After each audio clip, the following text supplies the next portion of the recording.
бул жердеги таштанды талаасынын жалпы көлөмү 45 гектар жерден дагы 30 гектар жерге чоңоюп, жалпы 75 гектар жер аянты таштанды талаасына айланып калган.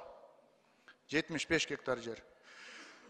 Бул жерде өгүнү дагы ушул жерге келгенде өзүлөрүнүн оозунан дагы айтышты, ошол жердеги курулган офис 270 квадрат офистин салынышы 10 миллион сомго салынгандыгы белгилүү болду. Таан аттуу трактордун келиши 387 миң еврого келгени маалым болду. Андан сырткары 400 миң еврого жакын. Бирок ошол 400 миң еврого жакын трактор келип, ошол иштеп атса жакшы болмок. 3 жылдан бери иштебей турат. Аны тен менен жаап коюшкан. Ага ремонт керек экен, ремонтторуна сарпталчу акча 30 миң еврону сурап атат. 30 миң евро.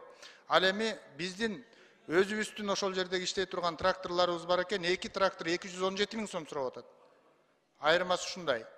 Мындан сырткары бул жердеги адамдарга кооптуу болуп аткан нерсе, бир күндө 300дөй машина таштанды ташып кирип атат.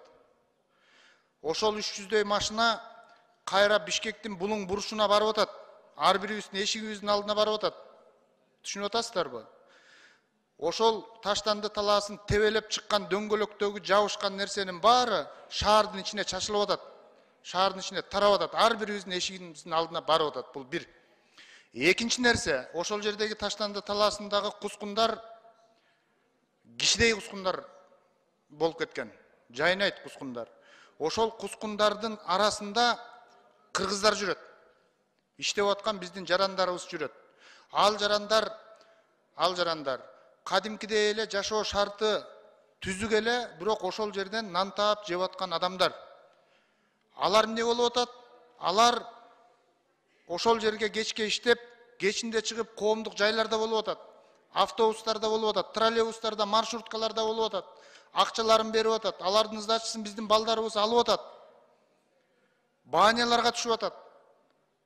Бул жерде өтө чоң маселелер сөзсүз бар экендигинен кабар берет. Мындан сырткары, урматтуу депутаттар, бул маселени аягына мына жогоруда айтып кеттик. Ратификация болгондон бери 8 жылга жакын убакыт болуп атат. Ички иштер министрлиги тарабынан дагы, прокуратура тарабынан дагы, эсептөө палатасы тарабынан дагы иш натыйжалуу чечим чыгарып, жыйынтыкка келбей аткандыгында болуп атат. Ошондуктан биз бүгүнкү комиссиянын жыйынтыгы, мен бул корутундунун баарын окуп бербей эле сиздерге түшүнүктүү кылып айттым окшойт. Жыйынтыгында биз мындай чечимге келип атабыз.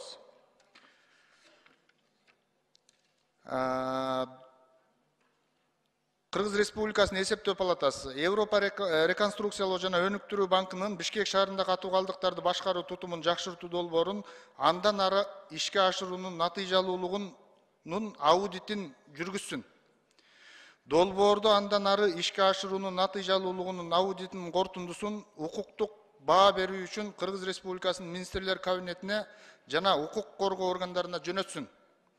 Ошону менен бирге убактылуу депутаттык комиссия дүйнөлүк саламаттык сактоо уюмунун маалыматтары боюнча абанын булганышынын деңгээли, өнөкөт жана курч респиратордук оорулардын, ошондой эле дем алуу органдарынын, онкологиялык оорулардын санына түздөн түз таасир эте тургандыгына көңүл бурат.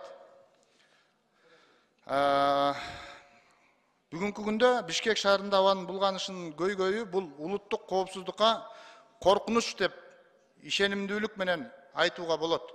Анткени биздин улуттун саламаттыгына дагы өтө чоң коркунуч жаратып атат. Ошон үчүн түзүлгөн кырдаалды Бишкек шаарында катуу калдыктарды башкаруу тутумун жакшыртуу долбоорун ишке ашырууда жол берилген бузуулардын фактылары боюнча кылмыш жаза иштерин кароо жагынан мамлекеттик органдар тарабынан контролдук жоктугун жана тиешелүү чараларды көрүү создугуп жаткандыгын эске алып, убактылуу депутаттык комиссия мамлекеттик органдардын, прокуратура органдарынын жана укук коргоо органдарынын ишине контролдук кылуу үчүн материалды Кыргыз Республикасынын коопсуздук кеңешине жөнөтүүнү зарыл деп эсептейбиз.